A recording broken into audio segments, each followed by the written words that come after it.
What's up, y'all? Night's Edge here again. Got another quick review, unboxing, packaging, product review, overview. I don't know what the hell you want to call it, but I've already unboxed and carried this and checked it out. But I thought it'd be cool to put the packaging in here anyway. Kansept Knives Model 6. So, yeah, definitely looking forward to getting into this. Before I get into the overall specs of the knife and, everything you can kind of expect handling a knife, I do want to say that my Patreon's linked down below if you want to check it out. I'd really appreciate it. And this is going to be linked down below because these are in stock right now on my affiliate link, BladeHQ. So, yeah, check that out. Oh, it was pretty cool that BladeHQ would want to affiliate themselves with me. Usually that means that they're going to jail too. But yeah, anyway, this is the Kansept Knives Model 6. This one is in Damascus. And let me see if I can get the actual information here. Nick Swan's a designer on this, by the way. There's 3.1 inch Model 6, Nick Swan designer, Damascus, black and white nebula carbon fiber. As you can see, this isn't black and white because it was writ dyed. The person who,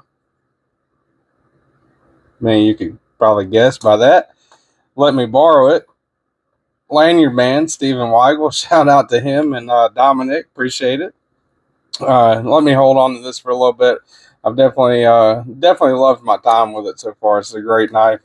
So big shout out to him and Dominic. But this is the Model 6 Kansept Knives. And as you can tell, maybe, this is a left-handed version. All right, Steven's left-handed. I am not, but man, I tell you what, left-handed, this thing has been an absolute dream. I love this thing. Spoiler alert there, I guess that kind of kills the rest of my interview or my overview. But yeah, I definitely like this thing. Even left-handed, I can operate it fine right-handed. If I had the right-handed version of it, man, I think it'd be awesome, which I'm definitely, after handling this, considering getting, because it's very smooth, a very nice knife. So, yeah, anyway, overall, go ahead and do the specs here, get all that out of the way. Overall, you're looking at, from the tip of the blade all the way to the end of the handle, right at 7 3/8 of an inch. Overall blade length, if you want to go all the way from the tip back here to where the handle, you want to go from the tip all the way to where the handle meets up with the blade where you're grabbing it at, you're looking just a hair over 3 1/4 inches, right at 3 3/8 all the way back here. And overall cutting edge on this bad boy, you're looking right at 3 1/8. And so, pretty good size there. I would say almost a full size knife, but definitely has the presence of a full size knife. It has really been a joy to use this thing. Really surprised me for sure. Get out the calibers here. Probably help deploy the blade, which I'm absolutely loving the deployment on that. McLovin the deployment on this thing. Blade stock thickness, thickest part 128 thousandths, right around. Hollow grind there, going down to behind the edge.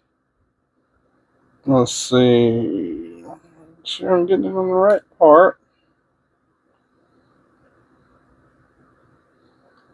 Right around 26 thousandths on the belly right there.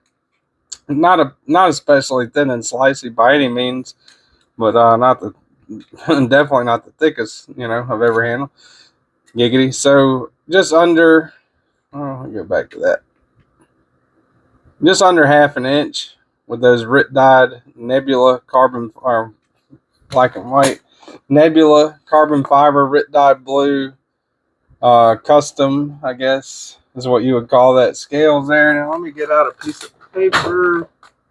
Go ahead and do a little cut test here. I'll help add some paper ready. But yeah, no issues whatsoever absolutely awesome. Definitely a good, awesome, as Javon would say, therapeutic slice and edge on that, right? So no issues there. Put the paper up.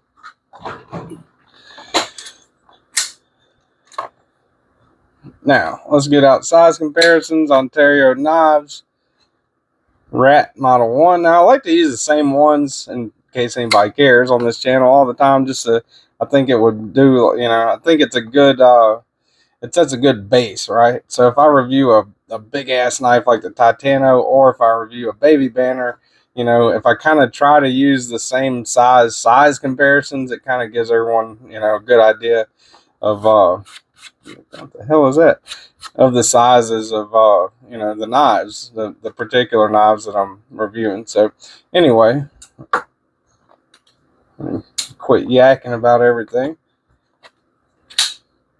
Cold steel knives, big beast, 8010, Demco 8020.5. So definitely, I would say more relatable to the 20.5 for sure. Overall, you're looking at right about the same, but definitely feels like more of a full-size knife for some reason. So, last but not least, you got the Spyderco pair of 3 and the Spyderco PM2. It's S45N with the Flytanium Lotus scales, by the way, if anybody cares about that. So, kind of in between the two, really. Thing carries really good. This is the pair of 3 lightweight, right? So you look at them close together, not an insane amount of difference.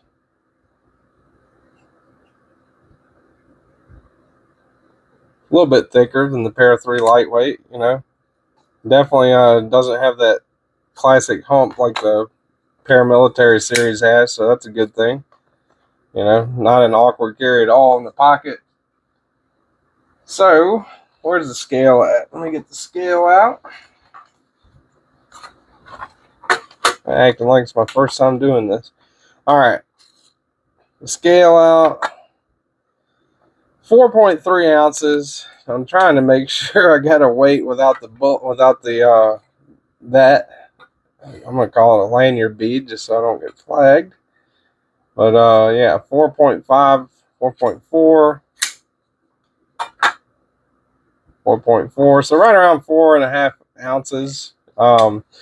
Definitely over the ounce and inch ratio, but not, what I would say is incredibly far over. It's not quite as noticeable in the pocket as something like the 8010 or the Chavez 229 or something like that. This one is left-handed. This is a left-handed version. It's not, like I just swapped the clip over. As you can tell, I got to push that over that way to close it. So this is definitely a full-on left-handed version. That pocket clip is pretty comfortable. Nice milled titanium pocket clip on this one. That's about what you're looking at. So not like a deep carry or anything like that, but not, a whole hell of a lot sticking out. So that's good. And you get that off of there, would be even less sticking out, right? So I think, well, no. I'll do this. I almost forgot. Let's do a hardware check. That's a T8. Feels kind of loose. I'm going to double check it, of course. Where's my T10? Oh, I got a T10 up in here somewhere.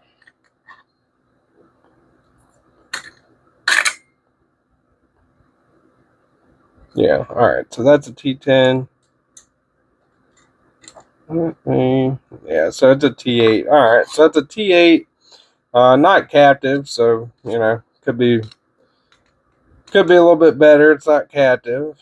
T6 body hardware, T6 on the pocket clip, T8 pivot. That's kind of a downer, wish it was T8 all the way around or bigger, but use good tools, you'll be able to kind of navigate it if you take it apart.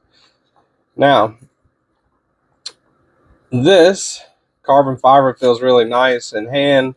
He did RIT diet, you know, but I don't think that's feeling wise overall affected anything. It really feels quite nice. Um, the action on this thing is one of the things that sticks out to me. It feels really nice in hand. It's very ergonomic, but the action, even with that small flipper tab, man, that is great. And then once you got it open, you know, even choke back for not an entirely full size knife, I got a full 4-finger grip on it, and if I want to choke up, there's no jimping here. I wish there was. It would be a little better. But this flipper tab isn't incredibly huge, so you can kind of use it with your index to choke up, and it actually doesn't feel bad at all, you know, choked up with this one. So that's a good thing too. Materials on this one is the Nebula carbon fiber, fat carbon fiber, not the skinny one or the, you know, obese one, but the fat one. And this is Damascus, and what a pretty Damascus you got on there, right? I mean, that looks really cool. I don't even know what you would call that. What kind of Damascus? Let me double check the box here. Yeah, just Damascus. But man, that is insane. So it comes with black and white carbon fiber. It's been dyed to Nebula carbon fiber. It's been dyed to the blue, which I think looks pretty cool. You know, he definitely did a good job with that. The lanyard hole right there is not particularly in the way. You know, I mean, it has this lanyard on it, but if you took this thing off, it would be pretty awesome. I'm not going to take it off. It's not my knife. And I think for a lanyard, that doesn't look too bad, right? I mean, Steven does a pretty great job, really. Little gold accent there on that pivot collar. Wish those were gold. That'd be pretty cool. Kind of match up a little bit, but no big deal on that. I think it looks, overall, the look of this knife is really nice. But one thing I would say that is my favorite thing about the knife in particular would be the ergonomics of it, man, and the action. Ergonomics and action on this thing. It is very, very slicey. It is very ergonomic. You can middle finger flick it with ease, run it on bearings. They do have a version of this in S35VN on the blade, and I think G10, or no, man, I'm wanting to say G10, but I believe the version with S35VN has shred carbon fiber. Pretty sure on that. That one runs around 131, but they do have cheaper versions of it, more budget-friendly versions in micarta and 154 cm on the blade that run around $75. And for that price, man, I haven't experienced one of those. I might actually think about getting one of those. For that price, this is a home run. I'm gonna put this on my most recommended knives playlist. It really surprised the hell out of me. You know, I didn't see this one coming for sure. It's not like something, you know, that I've been expecting to be good or anything like that. Kansept usually does a great job though. And one thing that I love about this is that flipper tab is so small, you know, compared to a lot of other flipper tabs that you see on knives, and it really fires out with authority. I mean, you do not have to flip that thing hard at all. You know, it runs really smooth. I like that a lot. So yeah, this one's definitely going on my most recommended knives playlist. And this is the Kansept Knives Model 6. I'm going to link it down below in the description. The link does help me out if you use it. It's an affiliate link for BladeHQ. Would really appreciate it if you guys use it. If not, that's fine too. Definitely check that out. My Patreon's down below if you want to check that out. That helps me out as well. And until next time, y'all, I really appreciate everyone that's watching, everybody subscribed. It means the world to me, and I'll see you on the next one.